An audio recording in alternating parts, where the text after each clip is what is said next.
Hi friends, எல்லாருக்கும் வணக்கம். இன்றைக்கி மதுரை பன் தோசை தான் செய்ய போகிறோம். அதுக்கு வந்துட்டு நான் பச்சரிசி 2 கப்பு, அவல் வந்து 1/2 கப்பு, தேங்காய் 1/2 கப்பு எடுத்துகிட்டு அதுக்கப்புறம் வந்துட்டு 1 டீஸ்பூன் வந்து வெந்தயம் எடுத்திருக்கேன். ஒரு 4 மணி நேரம் பச்சரிசியை நல்லா வெந்தயத்தோடு சேர்த்து நல்லா ஊற வச்சு எடுத்துக்குவோம். அவலை ஒரு 15 மினிட்ஸ் ஊற வச்சு எடுத்துக்குவோம்.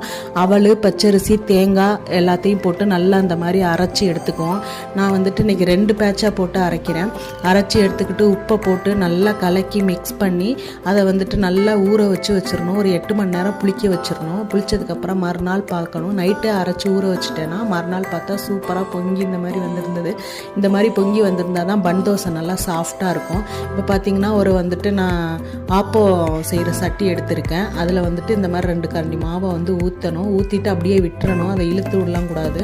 தேவையான அளவு எண்ணெய் ஊற்றிட்டு இந்த மாதிரி அதை ஒரு சைடு வெந்ததுக்கப்புறம் இன்னொரு சைடு திருப்பி போட்டு இந்த மாதிரி 2 சைடும் திருப்பி போட்டு எடுத்தோன்னா சூப்பரான பன் தோசை ரெடியாக இருக்கும். இதுக்கு எந்த சட்னி வேணாலும் வச்சு சாப்பிடலாம்.